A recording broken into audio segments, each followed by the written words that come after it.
Yo, what is going on, everybody? Welcome to a live episode of Ord's Board. Today, guys, if you haven't figured it out yet, we're talking about the 30th anniversary, which was back in March. So we're celebrating it. I don't know why now, but hey, why not? 30 years of live action Ninja Turtles movies. I have a amazing panelist here, so let's bring these guys in. They can introduce themselves. So yeah, here is my amazing panel. How is everybody doing tonight? Fantastic. Great. Not too shabby. Sorry, I was like struggling to get the stream together and everything tonight, but this is the first time I'm actually doing full-blown StreamYards. So everybody watching, bear with me. I'm still working it out. But yeah, so yes, guys, we are celebrating 30 years of live action Ninja Turtles movies. I know for me specifically, these movies were a huge part of my childhood.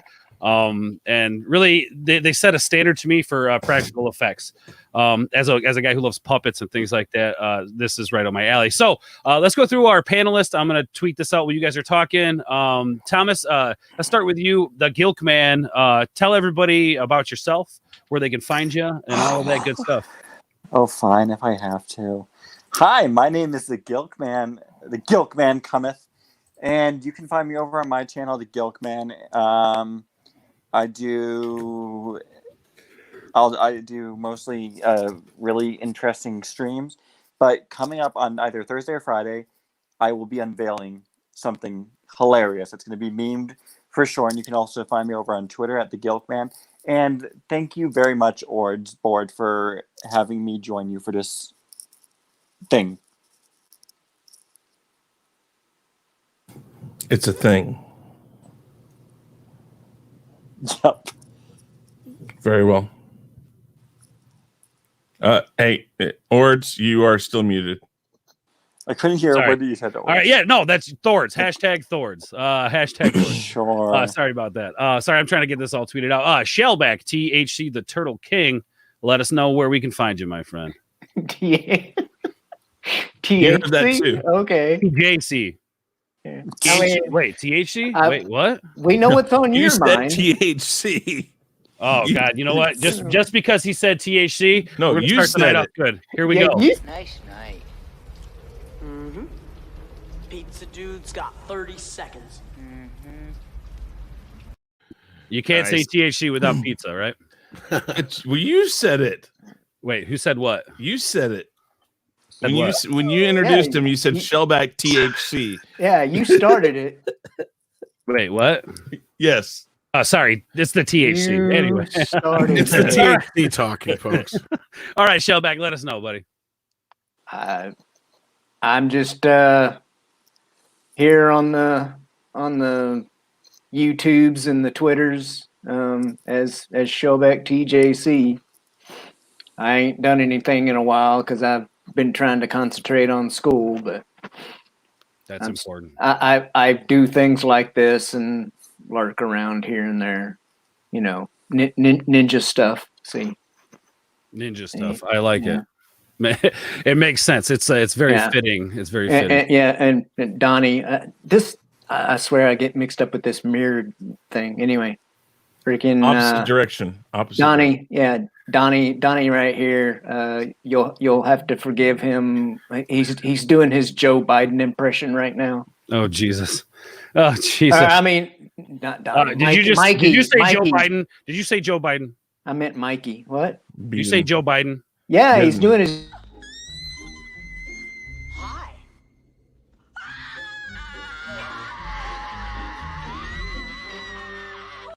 Sorry, that's how I feel every time somebody mentions the guy. Very fitting. Anyway, all right, Mr. Tom Connors, tell us about you, man. Oh, well, you can find me at Midnight's Edge After Dark, and yeah, I'm just a huge fucking Turtles fan. Of course, started with the cartoons and the toys, and when the movie came out, it was their opening day, and I just remember it being just fucking life-changing. When I seen you were doing this, I literally begged you, and I just started sending you pictures of some of my Ninja Turtles, the movie stuff, and I'm like, I'm kind of a fan. You know, so yeah. Well, it was funny because you hit me up and I was like, oh yeah, why didn't I think to hit him up like last week when I started talking about this? Anybody? Oh, sorry, go ahead. Well, I'm just saying. So I'm glad you reached out to me, man, because I want you on this tree. Anybody who can get the ninja rap in like a not even a second, like not even a full beat. I got it on the second whistle. Yeah, it was. I didn't even think about that when I chose it, and then I hit it, and you just like boom, and I'm like, oh yeah, that's right, it's you. It's like you might as well just even played like the old TV theme, and just as soon as I hear the, it's like I know exactly what it was. You know? Yeah. Well, it's like you know, yeah, it's like yep, pretty recognizable. Right. So big fan. I mean, as a child, you said, or as a young person, the movies were life changing, right? Yeah, I mean, I was 10 years old when the first movie hit theaters. My first memory of knowing there was going to be a movie. You see this thing that's on the screen right now. I seen that on the back of a comic book, and it was like lean, mean, and on the screen. This is no cartoon, and I'm like, what the ever loving? Wait.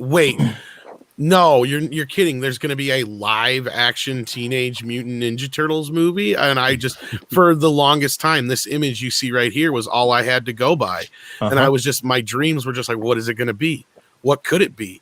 What's it gonna, what's going to be in it? Who's going to be, you know, I was just like, everything just like, I couldn't, and anytime I could try and find anything about it. And then finally they put a few images on the cereal box to promote it, which was just a couple months just before the movie came out. So those are my first few images I got to see of the movie, and I was just like, holy cow, those are live action Ninja Turtles in real life, and they look like Ninja Turtles.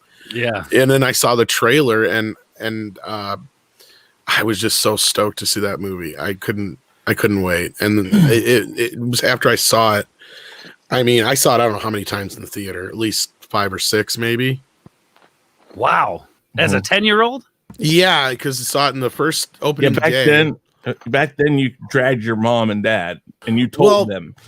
Better yet, what I had when it would go out of the main theaters where I lived, we had the smaller, basically in the bigger cities, they'd be like the dollar theaters or $3 theaters. Yeah. But that was just, they would get movies 2-3 months after they come out. So they got Ninja Turtles like in the dead of June. So my cousins and my cousin had a car. So all of us went to see it every damn night it played. And actually, I'd probably seen it 7 times. Now that I think about it, because it played 3 times that weekend, and I think we've seen it, and they played it for 2 weeks straight. And I think we've seen every single showing of it. So yeah, I've seen it 7 times in theaters. I think it was. I'm very jealous because I didn't get that. I mean, I was I was born in '86, so I was 4 when that movie came out. I do remember. It's funny you bring that up because I do remember. Actually, you were 4 and a few days. Okay, because it came out in March. Right. March 30th, 1990. Yeah. Yep. So just past 13. Oh, okay. Yeah. So like I remember that when I was young, like before the Turtles were a huge deal, my mother had bought my brother and I these like stuffed turtles that were dressed up like Santa Claus.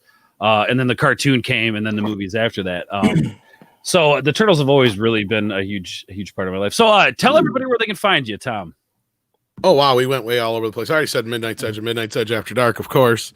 I think Gilkman's having some trouble hearing me, so hopefully you guys can hear me. But yeah, we can hear you just fine. He said he was having issues before. Okay.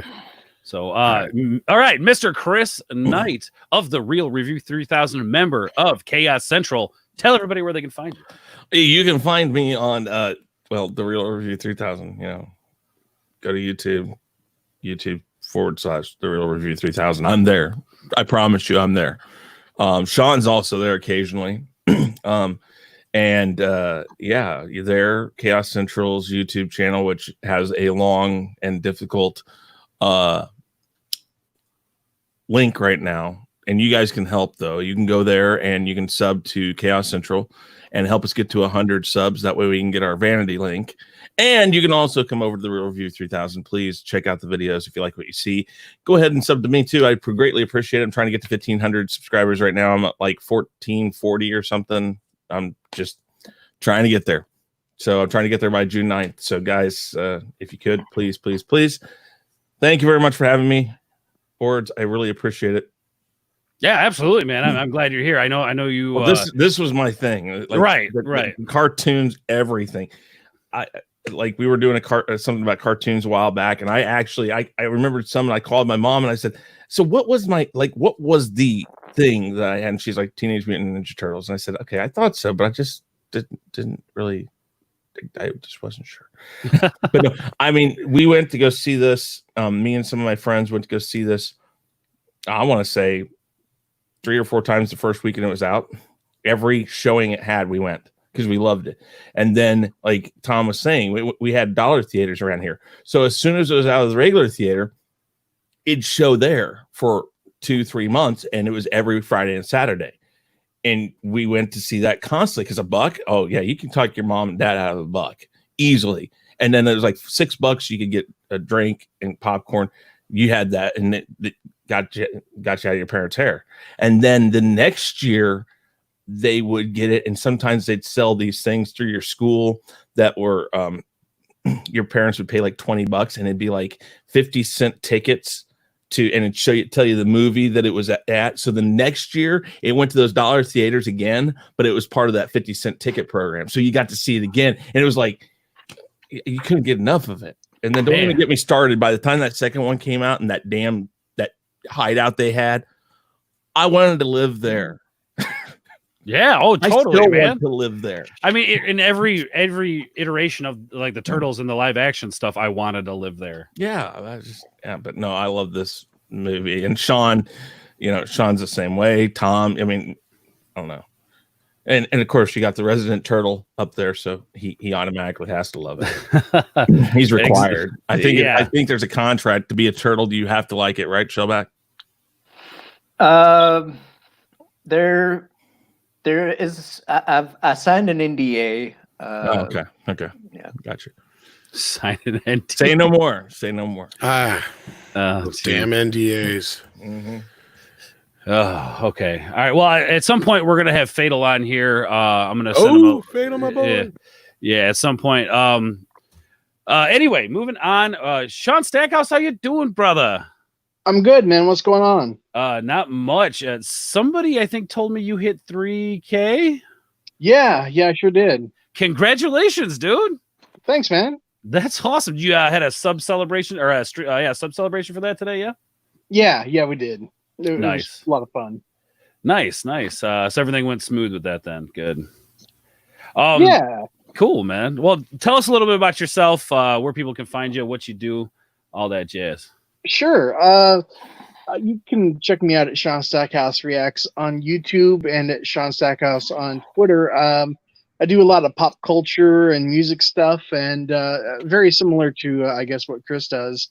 And, also, I grew up being a huge Turtles fan. I mean, when this first movie came out, man, I can't remember how many times I saw it in the theater, but I know it was at least 3 or 4 times. And just seeing them come to life in live action like that. I mean, this still to this day, I mean, it was, I believe, an independent movie. Yes. And, still to this day, I mean, the way that they filmed it and the way it turned out, it's one of my favorite origin movies of like all time when it comes to superheroes. Right on. And yeah, I even like the third one that people kind of dismiss. It reminded me so much of the game Turtles in Time. I gave it a pass. So yeah, I just love the trilogy. Right on. Yeah. Turtles. I'm glad you brought that game up, man. I played that game so much, dude. I think I broke 3 controllers playing that game. Well, I mean, Yeah. that's basically what the third movie was, right? I mean, I still have it. Kind of, yeah. Kind of. The game, you travel to different periods in time throughout the game, whereas this one, you're like they went Japan. to They went to Japan, yeah. Mm-hmm. All right, I'm gonna real quick. I'm gonna acknowledge some people in the chat because they are. It's on fire right now. First of all, I want to thank my mods, Kashyyyk Queen, Gilkman's in there handling business. Thank you guys for that. I don't know if you saw the comments. I made Drunk a mod on my channel because he was crying about it. So I know. God, I had to do it all the time. That's all right. We love him. We love him. Yeah, guys. Who else do we have in here? Tommy, thank you for coming by. Drunk 3PO, thank you for coming by. Subhuman, man, how are you doing? Let's see. What does this say? Wise man said forgiveness is divine, but never pay full price for late pizza. That's right. No, I agree. Thank you for coming by, my friend. Let's see who else. Red Gaze. I already know what plus this here. White nipple alert. Okay, yeah. I don't know what that's reference to, but I'm glad you're here. It's the white nipple right next to you. Oh, gotcha. Yeah. Going back to the part of the THC conversation. Anyway, let's see who else is here. War Picks, fire. That's right. Thank you for stopping by. Or Picks. Oh, how do I pronounce that? Wisp Picks. All right, cool. Well, thank you for stopping by, man. Is that a police officer? And I'm talking about THC. All right, we're gonna go ahead and remove that. I don't want to get in trouble here. It's okay. It's legal where you're at. That's true. It is. That is. Yeah, but you know how YouTube is. You know, you don't want to get like kicked out of this and all that. You don't have any of those pesky things to worry about, monetization and stuff like that. Trust me. Use it while you can. Say what you can when you can now. Yes, absolutely, absolutely. Here we go. NihilusShadow. How are you, man? The pizza guy was Michelangelo. Yep. Yeah. Jinx, you want to make a... Well, for that, we'll give you...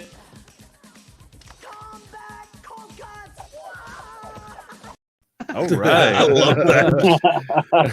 That's that opening scene. We'll get to it eventually, but it's one of my favorites out of a movie. Yeah, I love that. Anyway, thank you guys for being here, man. This is really cool. It's not often I do these streams on my channel. I do love doing them, but I typically go on other people's channels. So I thank you guys so much for being here. So what we're going to do tonight, guys, is basically talk about the 3 live action movies from the 90s. We'll kind of go over each one, what we liked, what we didn't like, whatever the case may be. But anyway, so the first Teenage Mutant Ninja Turtles movie. I know Tom touched base on a little bit when that movie hit. Shellback, do you remember when this movie hit? Yes and no. I mean, I've slept since then. But now and the thing is, I've been sitting here trying to remember if I even got the chance to see it in the theater, because I used to live in BFE, Missouri, and hey! Don't say it. The closest movie theater to my hometown was 20 miles away. What city was it in? What city was the theater in? Yeah. You ever hear of Sykeston? Oh yeah. Yeah.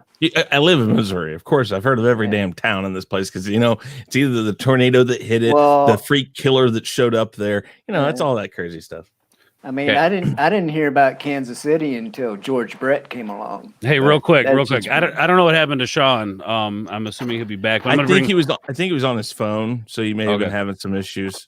Okay. Not sure if he's having issues with his computer or something. I'll check with him, but cool. Do you think I should just bring Fatal in then? Yeah, I don't know. It's not my show. Or true. What's up? If you want me to drop out so that way Fatal and Sean can come back, I can do that. You sure? Yeah. Okay. All right. Well, let's do that then. Sorry, I don't want to hate. I hate doing this. All right. All right. He's out. And Fatal G. What's going on, brother? You there, Fatal?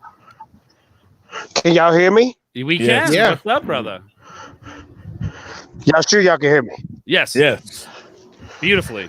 I'm on my phone, so it's a little jacked up. No, it's all good, man. It's all good. Let me tell y'all something. The first Ninja Turtle movie influenced me so much. If you watch my videos, you will see that Tetsuya is in my intro and he's in my outro of every single video. Mm-hmm. Do you know who Tatsuyo is? Yes, he's like a legit samurai, isn't he? Something like that. You know, he was Shredder's second-hand man in the first movie, the first and second movie. Yeah. But I'm gonna tell y'all something. Why Ninja Turtles changed my life. I was 7 years old when I seen the 1990s Ninja Turtle movie. It blew me away because a lot of people don't realize that movie was freaking dark. You had kids smoking cigarettes. You had kids cussing. You had Raphael cussing. I mean, you seen Shredder get freaking thrown off a building and thrown into a trash compactor. It was, it was super dark. Fatal, that wasn't dark. That was high school, man. So you mean to tell me now they will put out a movie where you got kids selling cigarettes and smoking cigarettes? No. It'd be like crack and meth and nobody stuff. has the balls to do that anymore. And no, you're absolutely right. No one has the balls to do that. You're absolutely right. No, I mean, because this movie, I mean, again, it was a gang. It was kids who ran away from home, and they were actually basically being forced to do this so they had a place to live. Because if you remember, they're all told, hey, look, you know, they bring them in and they give them all the games and all the fun stuff. You are here because the outside world rejects you. And so they bring them in. Shredder was lying. Yeah, you're right. Shredder was lying to them, acting like he was their father, and these kids was wilding to freak out. They was stealing hardcore. You can't tell me it's a movie that'll come out in 2020 where kids are going around robbing people, smoking cigarettes, partying. You can't tell me that we're going to get a movie like that. No, and that's why I is love the 1990 movie. But what's funny is that kind of stuff happened in real life. Kids would have no place to go, so these people would take them in and give them all this fun stuff. Hey, look, do this. Okay, we've been taking care of you. We've been giving you a place to stay. We've been giving you fun stuff to do. You got to do something for us. So what we need you to do is go steal this stuff. You guys are going to go in a group. You're going to go steal this stuff. I mean, this isn't that far. I mean, I know it's embellished in the movie, but it's not far from stuff that actually happened and happens in real life. And they don't talk about that anymore. But this is what I love about it, Chris. People overlook the powerful scenes in the first Ninja Turtle movie. Like, for instance, remember Danny and his father? All Danny wanted was attention from his dad. Yeah, that's all he freaking wanted. It was, that's why Danny that character was. Stuff he was doing. Yeah, that character was really. You could kind of identify with that character in a way. All the stuff that he dealt with his dad, and I mean, let's be honest, man. I would have probably want to be one of those kids who was inside that warehouse with the cigarettes and partying and having all that fun. So it's really too like you want to be the Ninja Turtles. You want to be one of those kids. It's just so steeped in a tangible reality. Yeah, and that's what I'm saying. But you know, one of the most powerful scenes in that movie, and it always make me cry, is when the turtles was all meditating around the fire every time. And remember, they were so on point with the meditation that Splinter came up in the spirit, is in the fire, and he was just breaking down how he loved his son so much. The Ninja Turtles 1990 movie was really a movie about children and their parents. Yeah. That was the overall thing. Yep. Yeah. And Splinter was so freaking proud of them. Go ahead, sir. No, I was just saying, like, no, you're right. I mean, sorry, I'm having a hard time. You got wind going or something? You outside? Fatal? You outside or something? Yeah, I'm outside. Let me go in. I'm sorry. No, it's cool. Yeah, let me go in. Go on.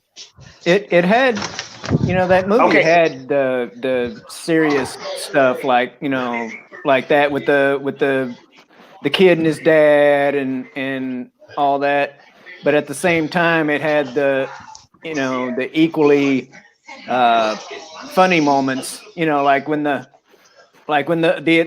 lady's sitting out on her fire escape watching TV and she leans into the window to get her drink or whatever, and the next thing you know, her TV's gone, and just and I don't think people realize, we're talking about how deep this movie is.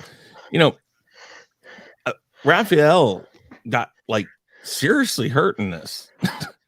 I mean, there's not very many movies where your character, like one of your main characters, is like seriously hurt. Mhm. Yeah, no, absolutely. Chris, you want to know something funny? Yeah. Chris, you want to know something funny though? Hmm. When I watched that movie as a little kid, the Mhm. scene where the foot beat the crap out of Raphael, Yeah. and then they had him in the bathtub. Mhm. You know that scene was only like 15 minutes, but Oh, as yeah. a kid, that scene felt like 2 hours. It does. Mhm. That whole time when they go to the farmhouse is very short in aspect to the whole movie, because this isn't a long movie. I forget how long it is. Tom, It's very well paced. It's 95 minutes, and it Yeah, clips I mean, by pretty quick. it's not that long of a movie. Oh but you're- shoot, that's Tom right there. I didn't know that. Oh, come on, read the thing. Oh, come didn't- on, Fatal, get with the program. Well, I even had my well, ugly Chris, mug up guess there what? for I a little can't bit. read. Oh, okay, I'm sorry. He is on his Now I phone, feel to be bad. fair. Now I but feel yeah. bad. Oh, I know. One I'm more kidding. thing I I'm want to kidding. say real quick. I just want to say one thing real quick. That's all I want to say. Uh, This movie will never come out in 2020 from another scene that was in the movie. Remember when April O'Neil was in the subway mhm. and all the Foot Clan was down there waiting for Mhm. her? And remember one of the Foot Clan, he pulled out his hand. He had a bald fist. And he said, "My master has a message for you, April O'Neil." And when he opened up Wow. his hand, he bitch slapped her. Mhm. You remember that? Yep. Can you imagine, would- like you were saying, That Phil, would can you never imagine- happen. No, it wouldn't happen. You're absolutely right. That stuff doesn't happen anymore. I mean, I understand. You might get mad at it, but this guy in the subway trying to get to her and do this is gonna just look at it like my master. You brought has that something- up. I thought you were going to say something about the Sony payments line, but Yeah, but I mean, and Oh, it's yeah. sad. It's sad because there's no reason why this shouldn't be made today. Because, like you said, Fatal, it is ultimately down to the core about parents and their kids, or kids and their parents. Ultimately, because why are all those? Yeah, kids that's the there? overall thing. Yeah, why are all those kids in that there at that warehouse? It's because their family, their parental units, all these people didn't pay attention to them. It's it's kind of portraying this disconnect of like parents and kids. And I remember in the 90s, and I'm sure some of you guys who grew up in the 90s remember that back then nobody cared about what you did. Like your parents, you would go into the neighborhood, play in the neighborhood, as long as you're home by the street lights coming on and all that. Your parents, you didn't have to check in, none of that stuff. So I feel like that movie really reflects the time period that it was made in. Yeah, it's just my personal opinion. And think about it. The turtles. But think about it. Even the turtles, they had to grow up. Once they saw that Splinter got kidnapped, they had to grow up fast. They was all kitty and stuff when Splinter was with them. It's a good point. But then they had to grow up and be kind of like grown men. They wasn't teenagers no more. They had to grow up and find Splinter and beat some ass, Oh, absolutely, man. Yeah, and I think that's one thing that's like where people, especially like where Tom was saying he was 10 years old where he saw it, like a coming of age movie about these characters that you know from the cartoons that you have this connection to, and now you can relate to them on a tangible level. They're there, you can see it. And that's just what I love about this first movie is like you were saying before, how dark it is for a kids movie. Casey Jones, arguably the next most popular character from the Turtles themselves, Casey Jones. If it wasn't for the turtles, the movie Casey Jones would have outshined everybody in that movie. He was a spectacular. Oh, you could actor. give Casey Jones his own And the movie. Oh yeah, totally. I agree. And that's what's great about And that the movie is it chemistry made him a between- third. Oh, sorry. Go ahead, Jay. No, I'm sorry. I think I'm lagging a little bit. But the chemistry between Casey Jones and April when they was at that farmhouse, it was like an old married couple. Yeah. Like it went so well together. Well, that was what I was saying. They made Casey a three-dimensional character as opposed to what he was in the comics. Even, the comics were much darker, though. Yeah, as Tommy pointed out, but still. Well, that and like when Casey, met Raph, when Raph decided to go out, and then he bumps into Casey, and they have their little, exchange. It was just like, oh, really? Okay, well, how about this? And they're back and forth. It was every scene in this movie was meticulously thought out. And you were right, Tom. The pacing of this movie, it's great. The colors, the special effects, the blend. I mean, the use of practicality in this movie is what really blows my mind about it. Like, this movie was one of a kind at its time, I think. Well, Jim Henson's Creature Shop never gets enough credit for what they pulled off with this movie. Amen, brother. And a lot of if it wasn't for Jim Henson and guys like Robert Shea, this movie would never even happened. Jim Henson. Tom, you right, because I still have to see that Dark Crystal on Netflix. Yeah, what, bro, get on the it. new one. Between the money, No, that I'm talking Robert about the new one, not the old one. I'm all of it, bro. It's all good. Between the money that Robert Shea and New Line kicked in to save the movie at the last minute, and basically Jim Henson almost doing the effects for damn near nothing. Yep. It wasn't known until later on. Brian Henson talked about how his dad, they were so worried about them not having enough money to make the movie that they were doing a lot of the effects at cost, or actually it was costing the Jim Henson company to do it. But he made that choice, that decision. Yeah. Hey, real quick. I just want to Tom, your video. Real quick, Parrot Head. Don't forget, April needed someone to save her. Don't forget, guys. So with that being said, we'll give him this. Hi.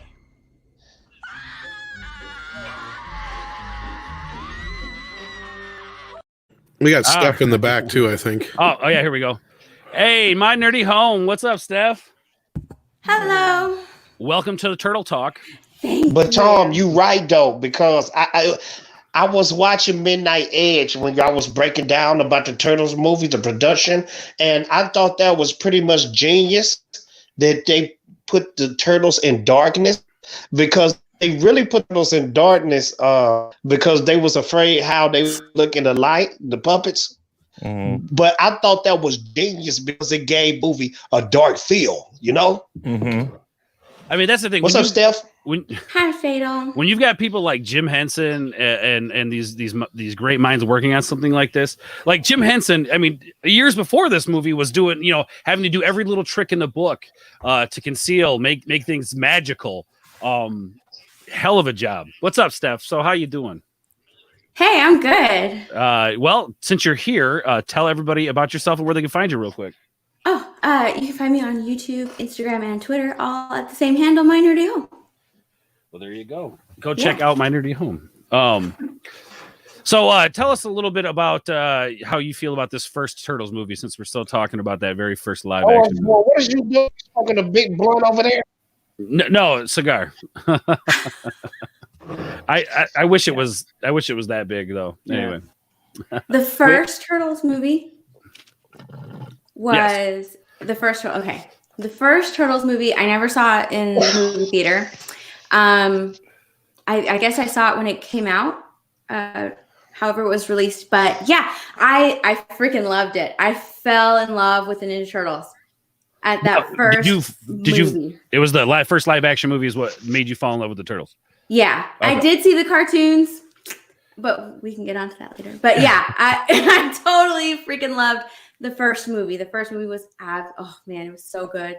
I mean, it made you feel things as a kid that you wouldn't expect from a Ninja Turtles movie. I'll go back to kind of what Fatal was saying here a second ago, because this movie did one of those things I love about, like, really, really good movies do this. And for kids, it did this. How many of you wanted to be at that warehouse when you first saw it? How many people wanted to go play at that warehouse? Okay, so think about this. Of course. You are you're automatically drawn to that, but you're also drawn to the Turtles. This is automatically splitting you. And if you think about it, there are movies that do that to adults today, but for a kid, I want to be there, but I really like the Turtles. So what it's doing is it's automatically splitting you. And as that movie goes along, it splits you further, because now you see the difference in choices and what those choices can do. If you do the right thing, the Turtles side look what happens. You do the right thing and you become a hero. If you go off in this, oh, I want to do this, this looks fun, you continue to follow down that way, what happens? Oh, well, now I'm stealing stuff. Now I'm doing this. Now I'm doing, and I know it sounds stupid, but it really is something that shows you simple little choices in morality can turn out to be very big in the end. And that's what this movie does. And again, that's like a subtle play, but it's really cool. Yeah. NihilusShadow says, I remember the hype for this movie like it was yesterday. Burger King Kids Meals gave out VHS tapes of TMNT episodes. I'm pretty sure I still have got them the day that came out. I went to Burger King with my dad and I got all the tapes. Yeah. Well, okay. NihilusShadow for you. All right, you overgrown, ugly excuse for a turtle.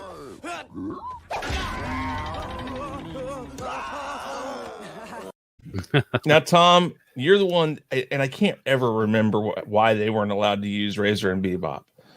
There was something about Bebop and Rocksteady because Rocksteady, that's it, right? Yeah. I'm between sorry. The way the movie deal came about, they had the toy deal, the cartoon deal, and the movie were all kind of separate. Initially, the first season was connected to the toys, but after that, Playmates is like, we're good, we don't need any more. But Fred Wolf Productions is like, well, the television stations want more, so they went and made a separate deal for the TV show. Well, they created Bebop and Rocksteady and stuff like that. So like all those rights, like Krang and all that kind of stuff, were still over in the animated form. So the movie actually kind of came to fruition roughly around the same time as the toys and cartoon and all that were still being produced. And what was started out as like a $3 to $4 million production ballooned to $10 million. And again, like I said before, was saved by the ingenuity of Jim Henson and Robert Shea, especially having the foresight to see what this could do, because everybody in Hollywood turned it down. Yeah. Believe it or not, as big as the Turtles were at that time, nobody wanted to touch it with a 10-foot pole. I think it was because it was the thought of the cartoon world, and here we're going to put these people in these costumes, and we're going to show. And like Fatal said, or was it you? I think it was Fatal that mentioned about all the shadow and the darkness. They thought it wasn't going to come across. Well, they had two problems. You had one, He-Man, Masters of the Universe '87 came out and flopped horrendously. Oh well, geez. The whole story behind that, though, is. But because of that, no studio wanted to make. They thought, a thing based on toys. Fuck that. We're not touching that. That Masters of the Universe thing, that tanks, so we're definitely not going to do this. And then again, the name Teenage Mutant Ninja Turtles, just when people first brought it up, it made them laugh. They're like, are you serious? That's a thing? Like, you got to remember when this came out, like, that was before they had a million parodies and ripoffs of the Ninja Turtles. You didn't have something like that. I mean, they didn't know exactly what they had, because they weren't sure exactly at first if they were going to do costumes or animation.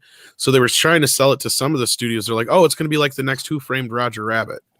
It's going to be done with animation and live Yeah. So like a lot of the studios are like, we don't see this. I think that just would have been terrible. No, it would have been awful. Like, so yeah, you had them trying to sell it like that when it's not what it really was. And then, but like, and you had like Robert Shea and them, they're just like, you know what? I don't know what this is, but I can't remember who it was there, but I think I can't remember her name, but she had a kid, and she's like, oh yeah, the kids are big into Ninja Turtles. Sarah Risher, I think it was. And because she said that, Bob Shea's like, all right, give him $6 million or something like that. Basically, like, that's literally what happened to get this movie made. To where it was like, otherwise this was not going to happen. And then they made a deal with FHE for the home video rights. So that's where they were covered on their end. And it was all just a matter of happenstance that this movie happened. And then that's why for the longest time, until Blair Witch Project came out, it was the #1 highest grossing independent film of all time, dethroning Halloween. At that point, when it came out, nobody knew it was going to do as big as it did. I mean, prior to this, all you had to go by were things like I said, Masters of the Universe and Garbage Pail Kids, the movie. Well, I think Tommy part said, of well, I was gonna say I think part of it too is like the attempt at like superhero style movies back then were just I don't think they were very well received. I mean, obviously we had like Batman and stuff like that. If they would have went in and said this is going to be the next Batman, they may have been able to sell it. You're right, exactly. I just like what there was like the Flash show that was terrible back in the day around that time, and well, that was not terrible. That was better than. Never mind. We ain't gonna go into that.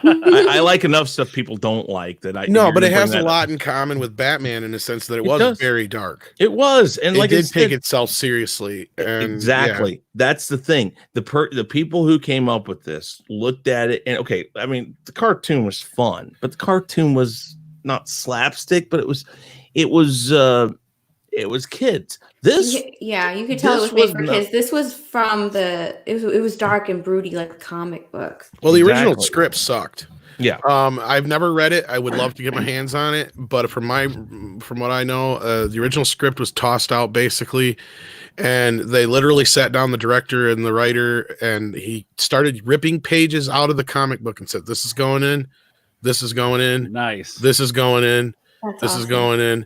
And like that's where a lot of the shit that's in the movie is literally lifted straight from the comic books. Outside of April being changed to a reporter to reflect how she was portrayed in the cartoon as opposed to Baxter Stockman's assistant.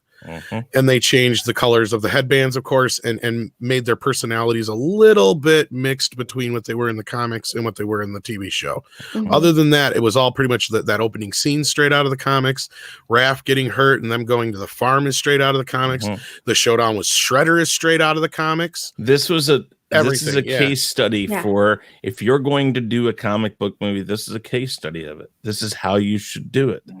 No, absolutely. It was just a beautiful blend of what you expected from the cartoons and what you expected from the comics. Sorry, Chris, go ahead. Yeah, no, I mean, yeah, I loved all this. You know, like I said, the original video game on NES, all that stuff, and then as it went on, and yeah, you know, a lot of people want to crap on the third one. It's like, you know what? We'll get there. We'll get one. Yeah, we'll get there. We almost got to get to the second one pretty soon. I know. I'm not going to be here for all that length of time. So, let's talk about the second one if we're okay. Yeah, real quick though. Tommy says, "Ords, you know Mark Friedman who pushed for this movie to be made. Mark Friedman. He wanted it done in '88. He was the guy who brought it to New Line. And he's like, you got to do this movie. You got to do this movie. And he was the only guy who really knew what they could do with it. And he convinced between Sarah Risher or whoever it was that said, yeah, my kids love this shit. Because you got to remember why I brought up Garbage Pail Kids is you got to look at this from their perspective. If you have no clue what the Ninja Turtles are, you're looking at a bunch of green monster looking goober guys that live in the fucking sewers. And Mutant is in the title, and X-Men wasn't even that big of a thing yet. I mean, X-Men was kind of well known but not like very well known, so like Mutant wasn't even it was more known. Mutant, like if you said somebody was a mutant, that was like an insult, right? You know what I mean? Yeah. You know, it was like it wasn't a word you heard very often at this point yet. Well, real quick, Tommy, thank you so much for your comment. This one's for you, my friend. What the heck was that? Looked like sort of a big turtle in a trench coat.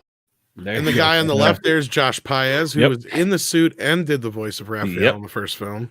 And then he found out he was claustrophobic after he decided to be in the movie. Yeah, and you were saying X-Men. That was like 2 years after the fact of this. The first cartoon, I should say. Yeah. And I'd say something like this. These cartoons, these movies helped break that into something that they could put it into commodity and actually put out there. Well, Ninja Turtles is a rare thing in a sense where it's something that became more famous than the thing it's making fun of.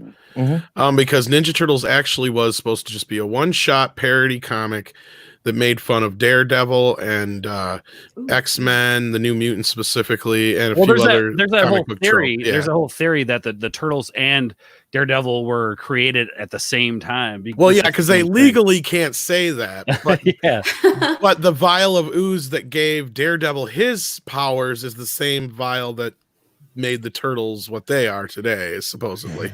And that's why instead of the master stick, they have Splinter, and why instead of the hand, they have the foot. And, you know, it's all this little play on words, and it wasn't never meant to be this thing. And there's this great video of when Kevin Eastman and Peter Laird are talking to Playmates Toys, and they're like, look, there's a 3-year window on these things. You know, you're lucky if you get 3 years out of it. And it's so funny watching it 40 years later almost, and to see them telling them that. And they're just like, oh, yeah, we know this is just probably a gimmick. This is just here we are this many years later talking about Teenage Mutant Ninja Turtles. And it's still one of the biggest franchises, arguably besides SpongeBob, probably the biggest franchise that besides, because since Star Trek is shit now, that Paramount has under their belts. That's true. I mean, it's the only thing that's worth the shit that they actually have right now. Yeah. But they really kind of screwed this up over the past. I mean, and they bought it in, I think, 2005, 6, something like that. They bought Ninja Turtles, something like that. Real quick, Wisp picks. The last TMT film I remember watching was the 2014 TMNT movie.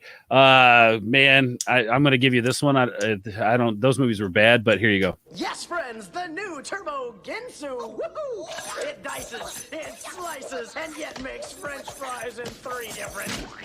Whoops. The point I was getting to, though, is even though the toys were big, even though the cartoon was big, if it wasn't for this movie, I don't think the Turtles would have had the longevity that they had. That is really a beautiful point. Beautiful point. Yeah.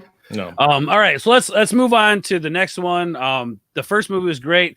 Let's talk Secret of the Ooze. Secret of the Ooze. A very, I would say, a very different direction, but still kind of in the same vein. Secret of the Ooze. What do you guys think, man? Well, so I read somewhere, Tom, can you let me know if this is correct, that like after the first movie, parents got upset because of how violent the first Ninja Turtles movie was. So in the second movie, all of their weapons pretty much stayed on the back. And that's why they never really used them or took them out, and they would just grab some stuff that was around them to fight, and it was just so it was very different. It was very different. That is very true. The parents weren't too happy with both the tone and the weaponry used and the violence, and that was one thing that Jim Henson was kind of apprehensive about to begin with too. So for the second film, and another reason for this was overseas, especially in the UK, I guess, they don't like depictions of nunchucks on screen.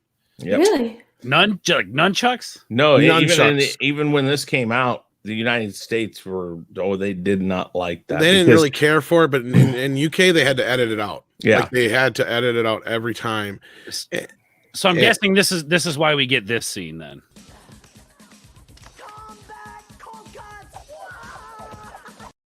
That is a direct result of that. Yes. Oh exactly. My God. Let me switch over to my Secret of the Ooze Turtles. Yes, I know the turtles so good that I can tell which movie they're from by just looking at them. Which are like, I got to be honest, the third is the worst. But that's the easiest one to tell which one they're from. Yes. Okay. I'm not saying the movie was bad, Steph. I'm just saying the costumes were. No, I'm just saying I love all three for very different reasons. The second movie, though.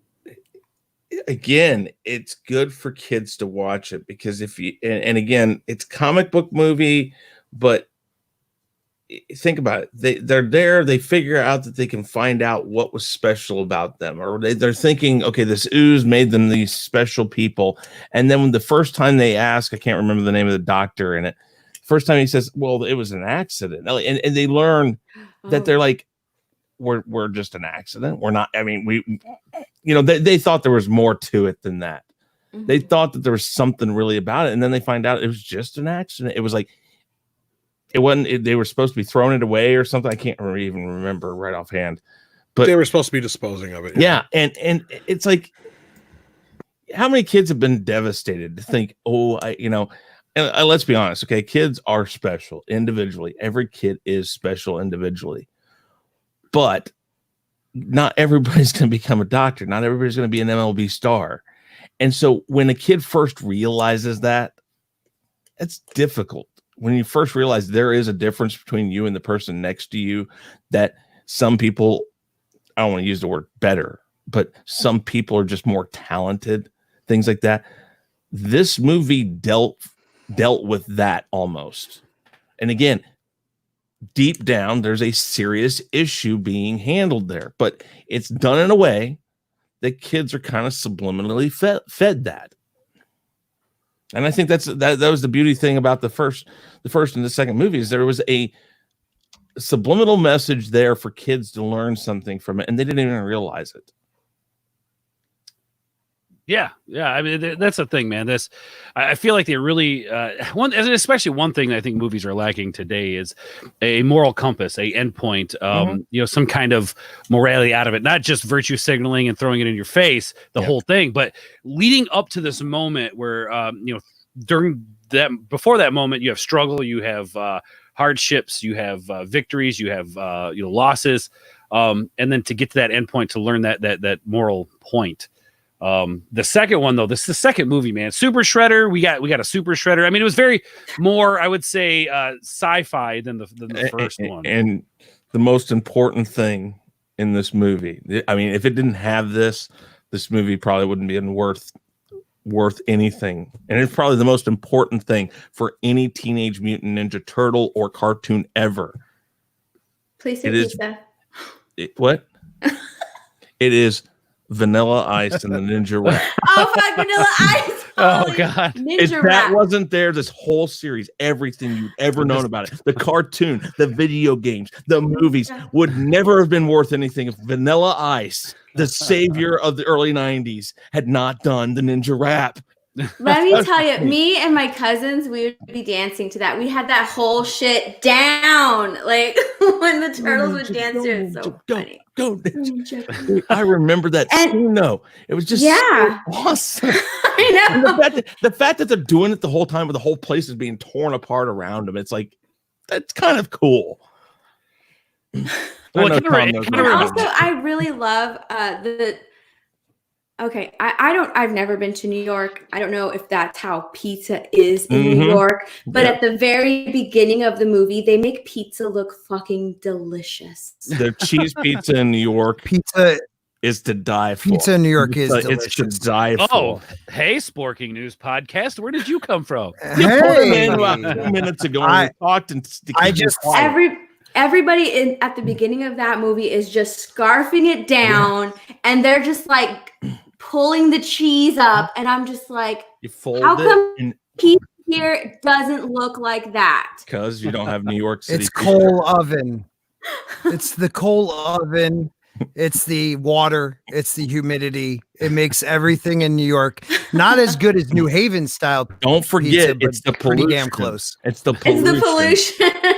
Yes, friends, the new Turbo. It truly is. It truly is. It dices, it slices, and yet makes French fries in 3 different. Whoops. I love that part. Kids. Yeah. Of course, they did recreate that part in the 2014 movie. They did. And that movie, I'm sorry. Yeah. Even though what's funny is I actually have a copy of that. Oh God. So do I, unfortunately.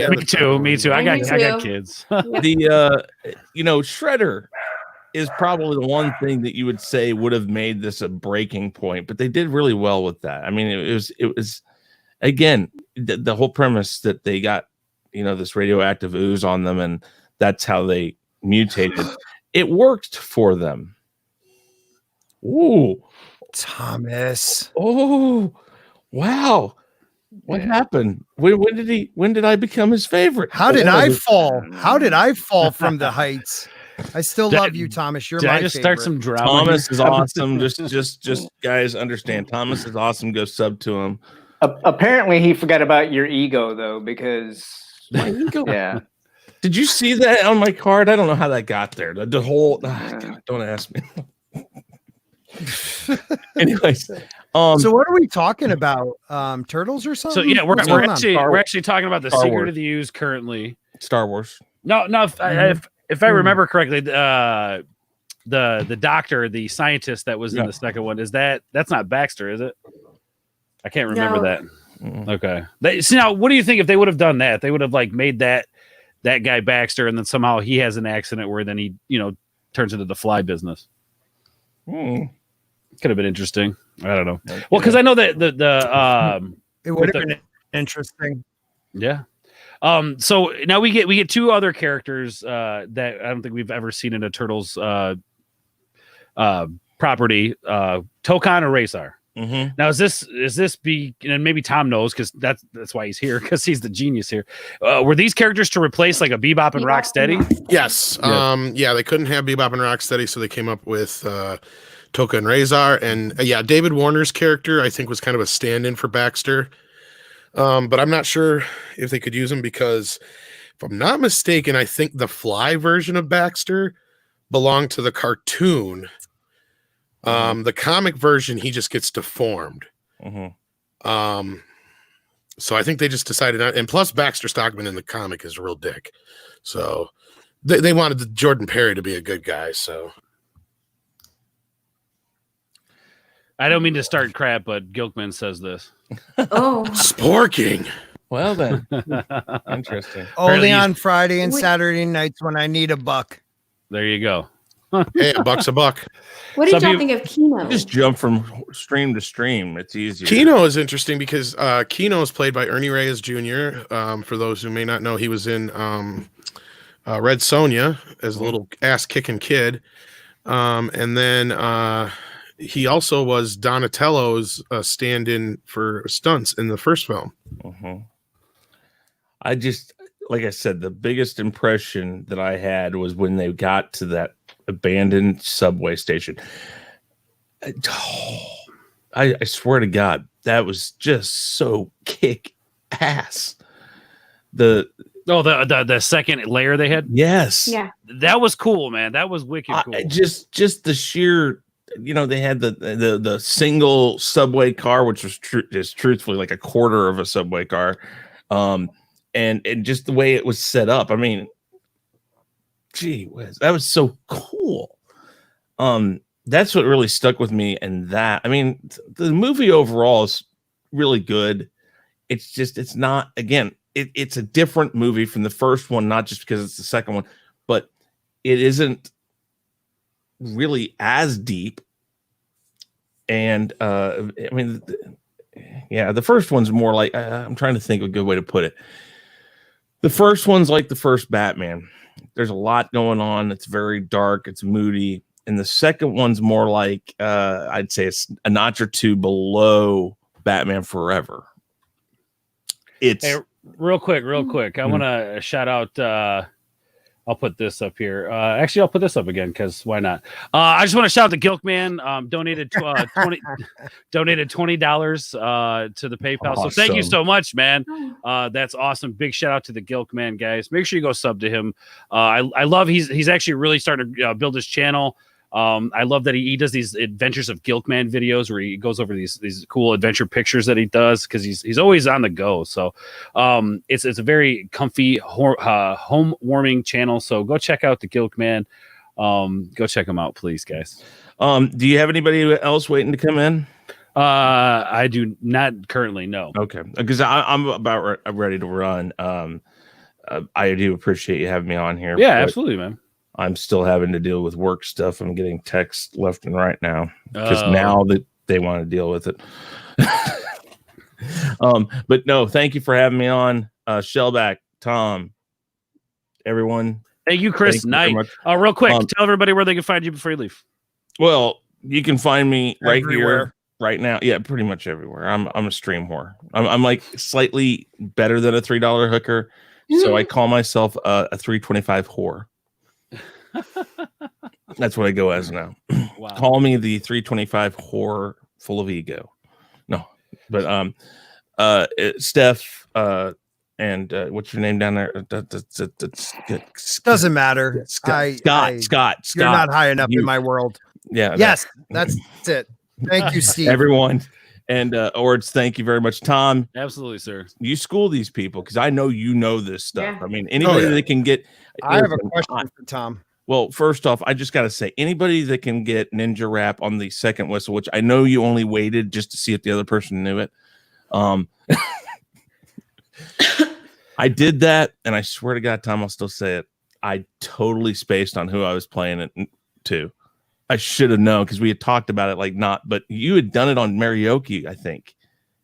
I talked about doing it. Yeah, okay, that's right. That's right. And then like a couple weeks later, I played it, and I that's probably why I was like, oh yeah, I should do this song. And you tricked me. You like subliminally mind tricked me. I don't know how I would have done such a thing. You're a powerful wizard. All right, Chris, thank you so much. On that note, we're gonna give you a good going out. Didn't we see these guys on WrestleMania? Thank you. All right, guys, brother. take it easy. All right. We'll Bye. see you, man. We'll see you. Real quick, I know Subhuman. There's a comment I wanted to point out that Subhuman said. Where did it go? Oh no, it was Happy Dinosaur. Here we go. Happy Dinosaur says rebooted versions. Tokan Eraser appeared in a 2012 cartoon. I had no clue. That's pretty cool. Yeah, they did move him into the cartoons later on. Ironically, the whole nunchuck thing reared its head worse in the cartoons. Like that was the reason why later on they got to the point where they just gave Michelangelo the grappling hook because Fred Wolf got sick and tired of animating two different things all the time for Michelangelo. Really? Yeah, because they had to do one with nunchucks, one without. Wow. So like, because the Ninja Turtles weren't even called Ninja Turtles in most places overseas because Ninja was associated so much with assassin that they made them change it to Hero Turtles. And so, yeah, they just got to a point where they're like, to hell with it. We're not letting Michelangelo use his nunchucks anymore. We're just going to cut them out altogether. That's garbage. That is a lame excuse, if you ask me. What's the deal? What's the deal with the chucks though? In understand. UK especially, I guess they're illegal or were illegal, and the other problem was they were the easiest of the weapons to make. Besides, I was gonna say, yeah, probably you can. I mean, you can go to any flea market and find them.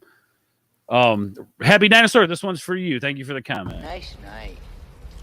Mm-hmm. Pizza dude's got 30 seconds. Mm-hmm. There you I actually got pretty good at making nunchucks when I was a kid. Like somebody couldn't just get a freaking mop handle and pretend that they're freaking Donnie, you know? Well, that's the thing. A bow is a bow. It's You know. thick. I mean, yeah. But Not it's much not you as can do about lethal. It's not as lethal, kind of. And swords, another thing they didn't like either. But So I'm the novice when it comes to Teenage Mutant Ninja Turtles. I have two questions for the panel. One, Ernie Reyes, is that the same kid from The Last Dragon and Sidekicks, which was like my favorite TV show as a kid and only lasted one season? He's a little like he was young when he fought, right? He was like a little kung fu. yeah, guy. I think he was in Last Dragon. He definitely was. If it's the same kid I'm thinking of, he was in Sidekicks, greatest one season ever. Check it out. And then whatever happened with the whole Corey Feldman, was he only in the 90 movie? Was he in 91? No, he was in rehab during the second film, and then he came back for the third. Okay. I was wondering what happened to him. Thank you. That's been bothering me for a while because I was doing a little research and I'm like, what the hell happened to him? Oddly, I don't know why they just didn't have him do the voice from rehab, but yeah. That'd have been fun. So in the second movie, I mean, totally fucked up on coke. He was a heroin guy, big time. Hey, Mike, Probably not you an want to hour. go do a line? Tom, I got a question for you. Like, what did you think of the replacement characters with Tokan and Razor? I mean, because as a child, I didn't mind. You know, I know some people maybe as adults would have had a problem with it back then. But what was your initial thought when they brought these characters in? Yeah, like my older cousins were pissed. Like they didn't like it. And they were like, you know, they're not Bebop and Rocksteady, blah, blah, blah, you know. But I was fine with it. I liked the little gimmick they had. I liked they're babies. Oh yeah, babies. They're infants. Well, they're stupid infants. You know, that whole thing. I loved the whole thing. Yeah.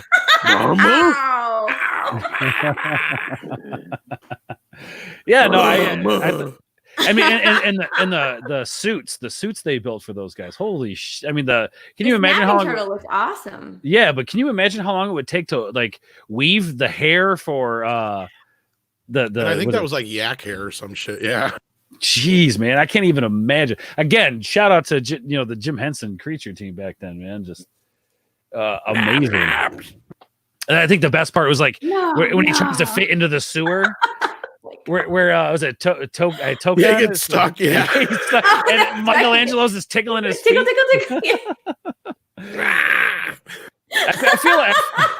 I feel like there was more like a little bit more comedy maybe in the second one. I think they were trying to play that up. A little definitely. bit more. Yeah, for sure. As much as cartoony as they could without getting as close to the cartoon as they could. Yeah. Yeah. I mean, Super Shredder. What do you guys think of the Super Shredder? Like, I thought it was an interesting thing because I feel like they took some of that from the cartoon. I think they did, right? I know there was a Super Shredder in some of the video games. As far as I know, Super Shredder was pretty much created by and in the movie. Okay. All I know is that when he showed up at the very beginning and one of the foot were like, his face. I wanted to see his face. Like, when will they show his face? Finish what I began with your ear. Oh man. And I mean, how many lines, memorable lines from this movie, just like Tom was like quoting there. I mean, I can quote the whole first two movies verbatim. This third one, which we'll get to, not as much, but yeah, the second movie, when I was a kid, I really enjoyed it quite a bit. As I got older, I really started to see what a lot of my cousins and stuff like that really were getting at with how it got more kiddish, but I didn't notice a lot of that until I got older, like I said. And, you contrast that with the first movie where, I mean, they actually went balls to the wall with the backstory too, because, we kind of glazed over how, in the original cartoon, they had it to where it was, Hamato Yoshi was Splinter. Oh no, there's a little bit more darker backstory than that we get the entire backstory in the first film, which is just like the comic, which is, the whole thing with Rokusaki being jealous and going and following him to America and killing him and his wife. So I mean, some dark shit in that, like Christmas Day, Oh yeah. No. And I thought it was an interesting transition from the first to the second, but again, like kind of what I said before when we introduced this segment on this movie was it's like they went a totally different direction, but still kept in that same vein.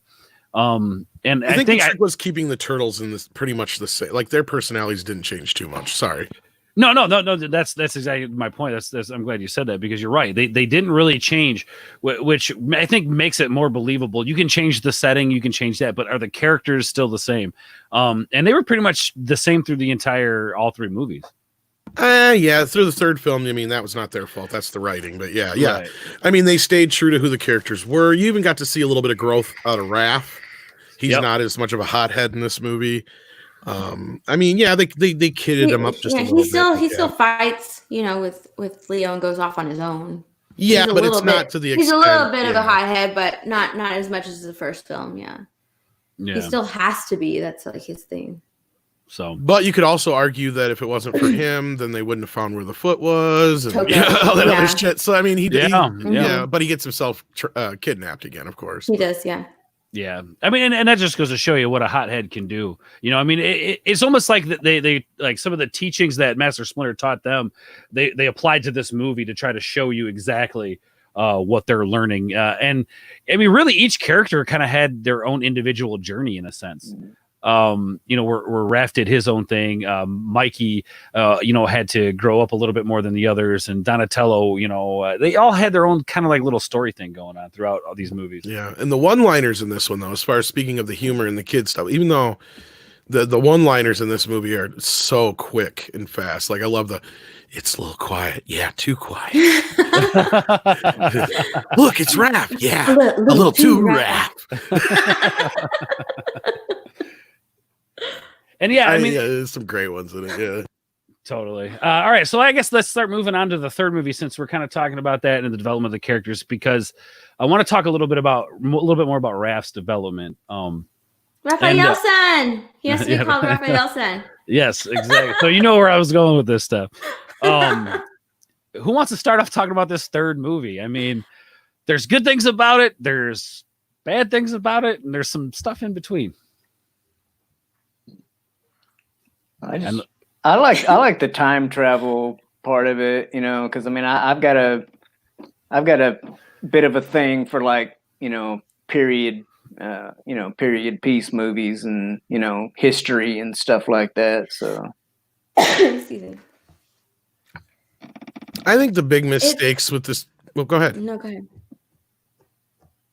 Oh, It's interesting, April finds the scepter at the flea market, and I can't remember how do they activate it? I don't remember how they activate it in the movie. I can't remember for sure, but it's lucky for them that they got swapped in clothes with the guards. I thought that was probably one of the most interesting elements of this was like cutting back to the people from the past, the guards, and all the funny stuff. It's almost as if like when the turtles first began to learn how to exist in that time, where they're learning and stuff. I love like the hockey. They had hockey sticks they were running around with. They had like the cut off like sweater shirts and stuff like that.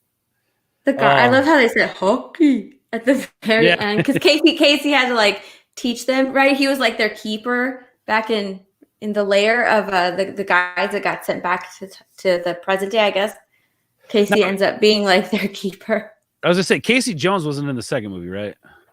No, sadly he was not. And then they replaced the original actor Judith Hoag with what the hell's her name? I just had it and tipped my tongue and I just forgot it, with the new actress in the second and third film. Oh, let's talk about Casey Jones.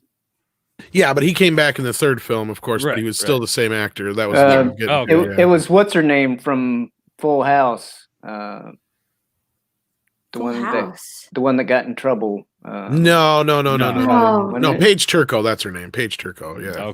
Okay. And actually, surprisingly enough, Judith Hoag had filmed a cameo for the 2014 film, but it got cut out. Oh, really? Yeah. Oh, wow. Really? Yeah, it's on YouTube. All right, I'll have to check that one out. It's nothing that special. She's just giving April some info. I mean, overall, what do you guys think of this story, the Turtles in Time thing? I know they played it before in like the video games and all of that. And I know since then they've done Turtles in Time comic books and all that stuff. But what did you guys think of this overall story arc compared to the first two movies? I liked the idea of them trying something different. I'm not too keen necessarily on the time travel bit, but I guess it works in the turtle realm. This is not, like you just said, it's something they've done a couple times in other places. I think the biggest problem was the year they waited between this film and the second one, because one thing I didn't say before with the second film is they went directly into production into the second film right after the first movie came out. It came out a year to the day that the first film came out, the second film did. This was 2 years after the second film.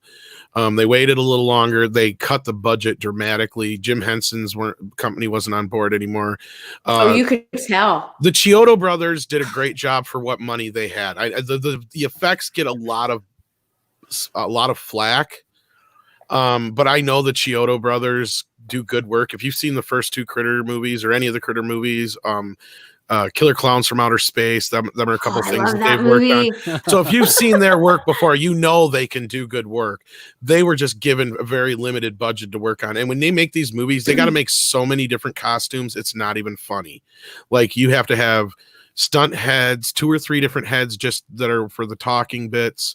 The costume part, you have to have loads and loads of them for action scenes, and they get destroyed and wrecked easily. They're just foam rubber. I mean, they're so fragile. That's why if you go look them up online to buy them and shit, like, you can't find them in like full decent shape because they're just so rotted away. Yeah. Like the foam latex. And this would happen just on the set as they're going, they would break and rip. And so you had to have tons and tons on handy all the time. So granted, these guys did a lot with what they had. So as bad as some of the effects are, I don't think they get enough credit. But yeah, other than that, I think it was just the waiting too long. I don't mind the story so much. My only other problem with the movie is some of the humor was extremely dumbed down. Yeah. Too many like directed towards kids 10-year-old jokes, and then you have stuff like the swing joke, which really doesn't fit because they're just doing it because it was popular with Wayne's World, right. And then they assumed that was the target audience. Apparently, even though they wrote it seemed like they wrote it for kids. So like kids, I think at that, I mean, I wouldn't have got that reference because I didn't enjoy Wayne's World till I was a little bit older. But right, there was a little too many of those. But yeah, I loved the bits with Raph and the kid. Mm-hmm. I loved the bits with Casey and those guys in the present. running around like Ords was saying. Yeah, I mean it has its moments. Hey, real quick, NihilusShadow. I like the time travel in the third film, but I wish they had explored the origin of the foot and maybe Shredder's ancestry.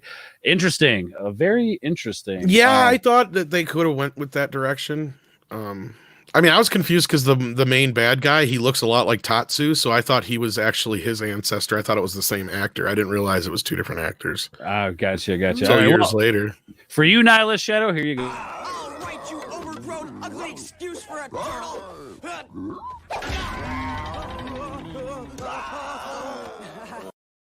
I love that. Real quick, I just want to a couple of people in the chat. Beard Plays, what's up, brother? How you doing, man? Long time no see. Thank you for stopping by. We're enjoying a beautiful conversation about the live action Turtles movies. So thank you for stopping by. I mean, the development of Raph's character, and he's obviously my favorite. I can identify with him, I think, more than the other turtles because I'm kind of a hothead. I kind of, react emotionally in a lot of circumstances. So he's a very relatable character to me. And to see that character, like, Raphael's son, as Stephanie said, you grow into this person who cares, and it really kind of taps into a different side of himself, and does really grow up through these three movies. He does. Like in the second movie, they are trying to find their origins, right? And then they find out, especially Raph, he wants to know where they came from, and he's so disappointed when he finds out that they're an accident. But in this movie, they go back in time, and then they save everybody, and they're appreciated, and he wants to stay. He's like, he wants to stay. He wants to stay with Yoshi. Hey, real quick, Sporking, I said you gotta get out of here, huh? I have no clue what the hell you people are talking about. I'm embarrassed. You've never seen Ninja Turtles 3? I never saw it. I only saw the first one. I played sports. I'm sorry. I love you people. And I wanted, you know what, Tom? I'll listen to you. Ords, I just wanted to support you because I love you more now than I love Gilkman. Thanks, buddy. Absolutely. I'm just glad you could stop by and be part of it, man. I'm just gonna go cry for watch all these movies. No, next year I'm coming back for the 31st anniversary, and I'm gonna know it all. Well, all right, guys, have a good night. Yeah, instead of crying, go watch the movies. Let's see here, comments. This way, get this going. All right. I really enjoyed the movie. It was okay. I mean, obviously, it was the weakest one of them all. I personally think it's not one that I'm like, oh, we're gonna watch this movie. Although there are people out there who really like the third movie better than the other two. Which, if people are saying that, you might want to watch out for those people. They're not right. Well, I mean, it's not a bad movie. I don't like the look of the turtles in the third movie. They gave them spots. Well, they always had the spots, but I think they were more prevalent. They're more pronounced. I think the problem was that the Chiodos didn't really capture the reptilian look of the skin the way that the Jim Henson Company was, and that was the biggest problem. And of course, the animatronics themselves they didn't have, obviously, like I said, the money and the time, probably to put them together like they should have. I mean, there's things about it I enjoy. There's things I don't. Like I said, I've even got fucking lobby cards from Ninja Turtles 3. Oh yeah, yeah, that's awesome, man. I mean, at the time it came out, it was like, hey, I'm getting another Ninja Turtles movie. I was kind of getting a little old for it, and when I saw the movie, I was like, yeah, it's a little meh, but I didn't hate on it at all, really. And I've seen a lot of hate on the internet for it. Yeah.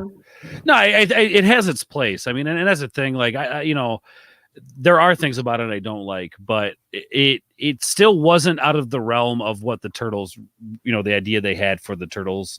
And there were iterations of Turtles in time and stuff. And you got to remember, like, the Turtles are kind of a sci-fi thing. Yeah. And time travel kind of fits in there. Now, if you've read some of the recent Turtles comics, they did a Turtles crossover with the Ghostbusters, which was super interesting. They've done the Turtles Batman, three different runs of that. They did a Turtles with the Power Rangers crossover.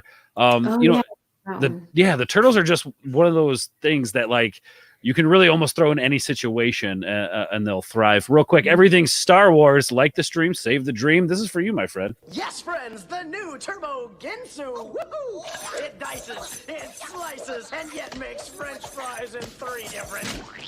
Whoops. Thank you for the comment. Well, speaking of the whole nunchuck thing and everything, I liked one factor in this movie that they allowed them to use their weapons again. Yeah. I don't know what the deal was between movies that they just decided fuck it, but there is one scene that was cut out of the movie specifically because of nunchucks. Yeah. But it's in the comic adaptation, and I think it's in like the bubblegum cards and a few other places. And that is a scene where Michelangelo realizes they're using nunchucks, but he doesn't. They're not using them as a weapon. And he shows them how to use them as a weapon. Because they're using them actually to take off the leaves or whatever, not the leaves, but the foliage or whatever off like the rice plants or whatever it is they're messing with. And they use, because they would just stream it across or whatever. He's like, you guys are using those all wrong, dude. And he comes up and he shows them, he starts whipping them around and shit. And they're like, oh, So basically, Michelangelo invented nunchucking. It's like, oh my gosh. And I'm like, where's this scene? I want to see this thing. Well, that's like Raphael's his size. The size were actually originally the purpose was a pin for an ox cart. Yeah, I think there was a bunch of little scenes that kind of played into that too. The whole pizza scene plays into that too when Mikey's trying to teach him how to make pizza. Like there's a whole bunch of little bits where they teach them things that so it's like, oh, the Ninja Turtles invented this now then, if you look at it kind of thing. But he failed at making pizza. Yeah, speaking of pizza, guys, I want to show you something real quick. This is kind of interesting since we're talking about pizza. Let me do the whole share the screen bit here real quick. Well, yeah, because just to finish that, there was an element of the movie that was kind of deleted and I wish was still there. It was a very Magnificent Seven element. If anybody's familiar with that movie, they may have seen Mandalorian recently. There was an episode that was very that paid homage to the Magnificent Seven. But what it's about is these warriors who come to a village that's being persecuted, and they show the people how to fight back. And that's kind of what the story was, but it got muddled and lost in the editing. So yeah, you're right. They didn't really touch base on that a whole lot. And I think a lot of that was because some of that stuff had to get cut out, like the nunchuck stuff and all that kind of stuff to be shown in other places. Hence, you lost this whole backstory of the Turtles teaching these guys how to fight back against the Damu and the if I said that right, and what's his face, the guy with the guns. So they've played a more significant role in history because of that. Yeah. Yes. Like there's this whole thing that got lost in the editing, and it's really what sucks, because that was a really decent story. Because I remember reading, I think, the novelization too before the movie came out, and that was in there. Like this whole setup of the Turtles are teaching them how to fight back and stuff. Yeah. All right, so here we go, guys. Teenage Mutant Ninja Turtles Pizza Cookbook is a real thing. Yes. What? Yes. The hell you say?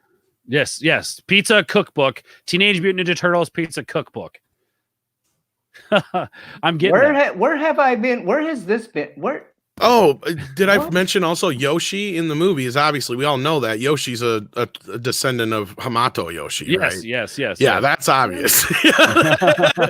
Yeah. But I just wanted to let everybody know in the chat and the panel here that you can get we talk about pizza, so I figured I'd throw that out there. I just had to say that. No, you're good. You're good. But yeah, no, that's the thing. It was just such a different iteration of the Turtles, and I don't know if if they would have maybe wait another year or two, maybe it would have a better reception. Too late. I don't know. I think it was too late. To be honest. How many years was it between? How many years was it between the second and the third? It was 2 years, but the fact that they did the first and second movies back to back like that. Because the problem was, and like I said, by the time that third movie come out, you had that original kind of group of Ninja Turtle fans to where you were still young enough, Ords, and of course some of the other people on the board and in the chat were obviously young enough, it didn't matter. But when I went to see it, I was disappointed with the film because it was so kidded up in a way, even more so than part two. And here I am, this 13-year-old kid, and I'm like, this is not what I was expecting. Because like I said, I read the novel going into it. It seemed like I was like thinking we're going to get something more like the original film again. Because the original storyline was a little darker. like in that sense that it was this whole thing, like these villagers are going to get killed off by these guys because they got guns now. What the fuck they going to do? You know, these Ninja Turtles show up and they're the, you know, the saviors and all this kind of shit. We got a little bit more deeper than what the movie ended up being in the end, and I was kind of like, oh. Yeah. NihilusShadow says maybe TMT 3 needs a director's cut. I'd be down for it. What do you think, Tom? Absolutely. I mean, I don't know if everything exists. I'm pretty sure that exists because I think, like I said, I think there's been pictures in the bubblegum cards, and I know it's in the novelization and comic book and a few other things. But it'd be interesting to see if there are deleted scenes that still exist. Big shout out to Subhuman84 with a $20 donation. Thank you, man. I really appreciate that. That's awesome, dude. Thank you so much. Oh, wow. Cool. Yeah, very cool. Thank you so much for being here. Subhuman's awesome, guys. He's a huge supporter of everything going on here with Drug 3PO, Phantom Menace, the collective, all this stuff. Subhuman he's awesome. So go check out his channel, go hang out with him, talk with him, tell him hi. Thank you so much, Subhuman, for all the support, not just here, but all the support that you give everybody, man. Thank you so much. See, so now, like I was 19. I was already 19 years old when the first movie came out. Oh wow. And he basically just called you old. Yeah. Tom said, "Oh Lord." But and the thing is, like the seriousness, parts along with the campiness part, like, I mean, even when it did get a little bit more campy, in like say the second one versus the first, I like them all, that might be a bit of a normie-ish type of statement, to some people, but I don't know. I haven't seen. I've only seen one of the new ones. The 2014 one. But I can even talk about that one in a positive light. I don't know. I can't. Yeah, I'm sorry. Real quick. I forgot. I totally forgot. Subhuman. Shame on me. This one goes out to you. Nice night. Mm-hmm. Pizza dude's got 30 seconds. Mm-hmm. Thank you. And Steph, you said you had to hop off, Steph? I do. That's cool. Hey, real quick, before you go, let everybody know where they can find you and all of that good news. Well, you can find me at My Nerdy Home here on YouTube, Instagram, and Twitter. And before I leave, I want to make sure that you guys do not forget to talk about the Coming Out of Our Shells tour. Coming out of our shells. Because my grandma, for some reason, I don't know where it came from, but we had it on at her house. I don't know where it came from. It was a Pizza Hut thing, actually. I have no idea where the tape came from, but we would watch it at my grandma's house. I love the Ninja Turtles cartoons. I love TMNT, the cartoon that came out, I think like in, I don't know, 2000s or something. I liked it. Oh, they had the 2003. I really liked it. I liked all the old cartoons. The newer cartoon that is out now is trash. I hate it. I hate the new movies. Ninja Turtles Rise or whatever it is. Whatever it's called. Rise of the TMNT, I liked the ones before that, the 2012 Ninja Turtle series. I have them all. I love them. I love the Karate character. Love that character. But yes. But make sure you talk about it. And Tom, sing those songs. I have 2 copies of it on cassette, and I actually bought it when they released it digitally. Oh, wow. Nice. Make sure you and show it. It's on YouTube. This is why I brought. This is why when Tom hit me up, I was like, "Yes, he's got to be here." Well, I can show you. I mean, even though it's kind of knocked and messy, but it's awesome. I love it. I'll show it. One of the I can't remember which one, but one of them plays like a keyboard. Like, is it Johnny? Like I don't know who does it, but yeah, with a stand-up keyboard, I think. Like a keyboard. Maybe that was It's Mike. so. Oh man, yeah. But I remember that. And I remember it was totally fun to watch. So make sure you watch. Make sure you guys talk about that because that was really awesome. That was one of like my favorite things because it wasn't like very big, I don't think, but it was still so fun to watch. So yeah. But I gotta go. All right. Thank you for stopping by, Steph. I appreciate it. Bye. I'll see you.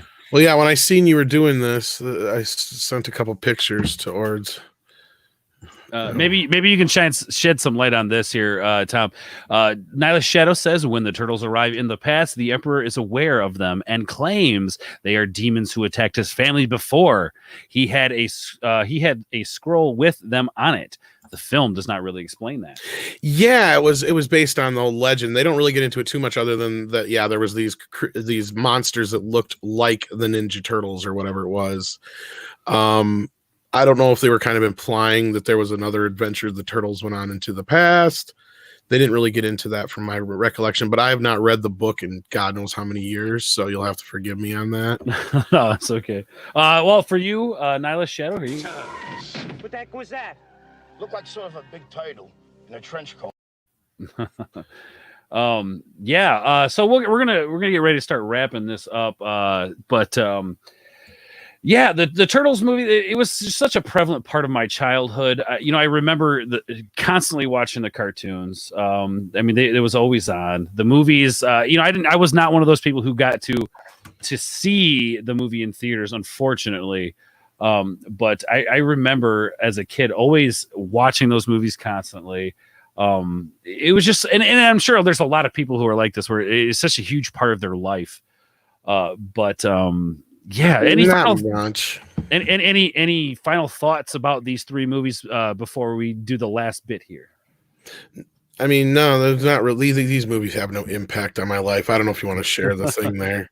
Yeah, real quick. Do you want to show people some of the stuff that you have, maybe? Well, yeah, because I saw you were doing this, and I'm like, I'm kind of a fan. Yeah, and this is just a couple of pictures I sent to you. You can share it if you. Oh, want. Yeah, absolutely. Give me a second here. Shellback, final thoughts. Well, I was just trying to remind myself here. I think on the 23rd. What is that? What's going on? Oh, hold on. Sorry. Go on. Sorry. Go on. Sorry. Go on. Yeah, I don't know. My internet is being goofy. All right, there it goes. Anyway, what's going on the 23rd? I gotta know. The 23rd, Miss Hogue, the original April O'Neil, is doing a thing on Zoom, right. I believe. Yep. Yeah. And this is kind of 30th anniversary pizza party, something like that. Yep. Yeah. That's kind of what inspired me to do this. Was just again, such a prevalent part of my childhood. I want them to make a movie like this again. I would love to see a practical effect live action Turtles movie again. Is that bad that I want to see that? No, and there's somebody who actually did a newer design that was based upon the 1990 version that's just a little bit updated that you could do with basically in live action. And I was like, let's do this, please. Yes, that would be fantastic. I mean, don't get me wrong, CGI is great, but like those movies that they did where they cast Stephen Amell as Casey Jones, just come on, man, terrible casting choice. Not that he's not like he can act, okay, whatever. But he's not Casey Jones. But he's not Casey Jones, man. And that movie is actually manages to be worse than the one that preceded it. Believe it or not. That's I don't even think I bothered to see it because just the way they. Oh, I got so mad at that second film. Oh yeah. Well, first of all, there's so much dumb shit in the 2014 one, if you've seen it. Like, for instance, the adrenaline button. This one gets so bad is when Bebop and Rocksteady are being created, the excuse that Baxter gives for them turning into a warthog and a rhinoceros is that that's their inner beast. Really? Yes. They don't even go to the extent of just getting like a little vial of blood that says warthog and one that says rhinoceros or something like that and mixing it with the mutagen or anything clever enough just to kind of bypass that. No, they give us this lame ass excuse. That's just a prime example of what that entire movie is from wall to wall from beginning to end. No, geez. And Krang is annoying as piss. Shredder's recast and horrible. He acts like a Power Ranger villain. Oh, jeez. I get Craggy. So, yeah, the turtles. Oh, it's not. The guy, what's his face from? No, the logical thing would be what? Like getting like Steve Buscemi. I got him shared here too, but Oh, you share? Yeah, here. Yeah, let's do that. I'd rather Yeah, you you do go that. ahead. That's fine. Yeah. All right. So there we I was go. like, yeah, I sent it to him. I'm like, I got this. Oh, sorry, I didn't realize that you had it queued up. If you guys didn't think Tom was a fan of the Turtles live action movies, think again. And I was pissed because I bought this thinking I could fit these 4 big turtles on here. Oh no, and my dog knocked over my little guys. But those are the standard size Ninja Turtles, just so you know the scale of these Shellback. I don't know if you've seen these live action makes of these figures that Tom has sitting here. Here's my Leo and Raph. They are so goddamn like accurate to the movies. They literally look like you could make a movie with these things. They're so beautiful. Look, even the little nuances on Mikey's face, and the more extended beak on Donatello on these figures, man. Like, they're not cheap, I'll tell you that. But oh no. they are goddamn beautiful, these action figures. I'm so jealous you got. I am so proud of them, but yes, they were one of the biggest investments I've ever made in my life. But look at them. You could literally make an action figure movie with these damn things and almost forget that they're action figures. Let's put it this way: this stripe right here was the same price as these guys, basically. Oh god, yeah, that gives you any kind of perspective on that. Well, yeah, and then I got this poster I bought. I love it, man. I need to get me some of those posters for sure. This is the same one I got sitting away for you right here. Ooh, yeah, I can't wait for that. That's what's up, man. Yeah, I got that set aside. So I remember I told you I'd give it to you. So one of these days, I might just send it to you, but I'm afraid to get ruined in the freaking mail. Well, my plan is to do some camping up there as soon as things start opening up. Yeah, you were saying that. It's kind of what I was waiting on. So yeah, we'll do it up. But something that I don't know if you caught this. That's just some of my shit, mind you guys. I'm not even trying to brag or nothing. That's just Well, no, you're always good for show and tell because you always got some really cool shit to look at. But I'm talking about Ninja Turtles. Yeah, right. Well, yeah, just in general, you've got cool shit. But I got tons of more Ninja Turtles shit. Do you remember this interview? I'm going to share this with you guys real quick, and hopefully they don't have any copyright issue with it. But whatever. Is an interview with Barbara Walters that the I was going to bring it up. Yes, and they were on Oprah too when they did the Coming Out of Their Shells tour. Now I don't. Hold on. I don't think you shared the sound. Yeah, I taped that when it was on TV. Did you? Yes, I waited for that with bated breath, my man. Yeah, a little over the top. And this is Raphael. Hello, Raphael. Barbara. Yo, Raphael. Hey. Barbara Walters trying to be cool. Just one question that I really must ask you. Hey, Raphael. The interesting part about this interview is the voices are there. And the people in the suits weren't the guys who actually did the voiceovers, correct? Correct. Yeah, you had Robbie Rist did Michelangelo's voice, who you may know best as Cousin Oliver on Brady Bunch. Wow, really? Yeah, Brian Toshi was the voice of Leonardo, who you may know best from like Police Academy and Revenge of the Nerds.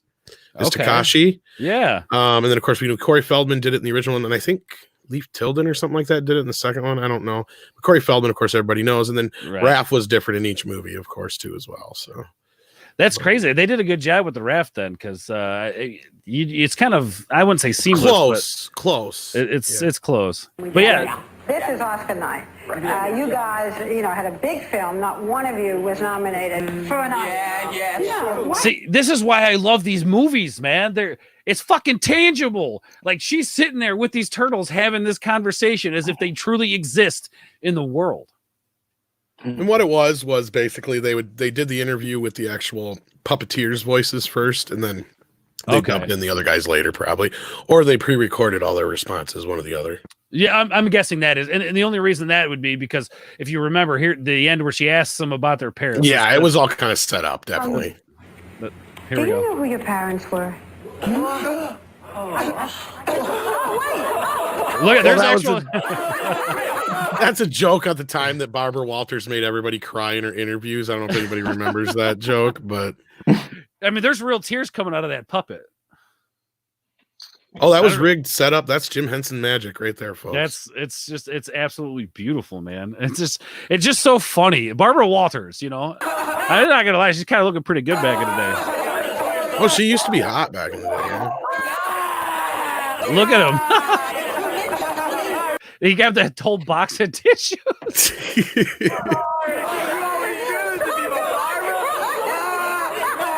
Oh, that's just good stuff right there, man. Like, we don't get things like that anymore. That's so sad.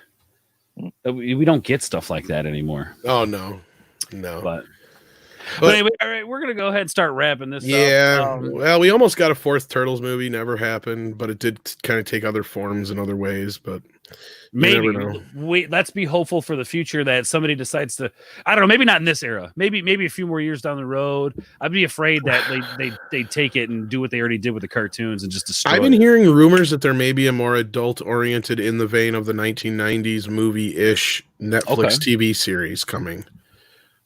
Fingers crossed that actually comes to fruition. Kevin Eastman has even talked about it a little bit, so we'll see. Well, I'll tell you this, man.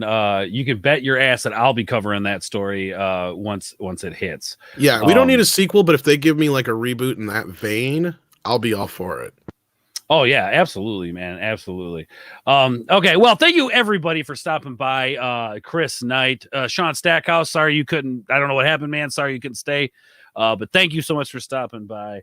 My Nerdy Home, the Gilk Man. Thank you, Gilk Man and Subhuman, for the donations on this stream.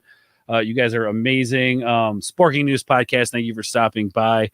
I don't know, did I catch everybody? Tom, thank you so much. Shellback, Always, thank you so much.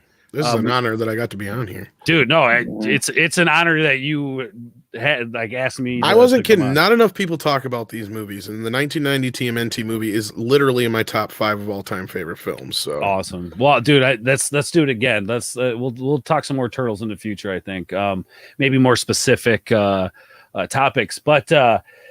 Yes, and we had to have the turtle here, of course. We're talking about absolutely. Well, I dressed in drag because of this man. So nice. Thank you everybody for coming out. Thank you to my mods, Tommy. Thank you so much, Keshik Queen. You're beautiful. The Gilk Man. Thank you. I think he's actually live right now. So if you guys are looking for something to watch, go over to the Gilk Man stream. He's chatting people up. And guys. Teenage Mutant Ninja Turtles live action movies. Let's hope for the series that Tom was referencing. And guys, real quick before we go, tell everybody where they can find you. Shellback, let's start with you. Like I said, I'm here on YouTube and Twitter and even Instagram under Shellback TJC. Except the only thing with the Instagram is, if you're a car nut, that's what you'll find is mainly, like car pictures on the Instagram. But anyway, haven't really been much of a content maker, trying to concentrate on school, but hopefully that'll change one of these days. But. Definitely. Well, thank you, Shellback, for being here. I really appreciate it, man. Yeah. Yo, Tom, tell us where we can find you, brother. Oh, you can always find me at Midnight's Edge After Dark, and I'm roaming around everywhere. There's this permeating rumor that I'm what's the word I'm looking for, like omnificent or whatever, because I'm everywhere. You are everywhere, but that's okay, man. That's good. It's nice to know that I can get on YouTube and find you somewhere. Yeah, I don't know what the sleep thing is everybody keeps talking about, but. So you're the one that's permeating. Okay. Subhuman real quick says Ords needs to be monetized. You know what, man, look, that's my goal. If I can get to that point and nothing happens after that, I will. It's a crime that you're not yet. That's the biggest problem, that, man. I don't know about that. You got to get over on Mead some more, and we'll get you promoted a little bit more. And yeah, I just seriously though, real quick, this community, man, is full of people who give a shit and care. And I mean. I love it, man. So thank you, everybody. Thank you, the community. Subhuman, thank you so much for the kind words, the donation, man. I seriously cannot thank you enough. Thank you guys for being here, man. This was a blast. I'm glad we got to do this. So on that note, we'll go out on one of these little turtle clips because why the hell not, right? All right, guys. Thank you so much for stopping by. This has been a blast. I love all of you guys, and we will catch you on the other side.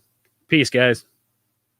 Yes, friends, the new Turbo Ginsu! Woohoo! It dices, it slices, and yet makes French fries in 3 different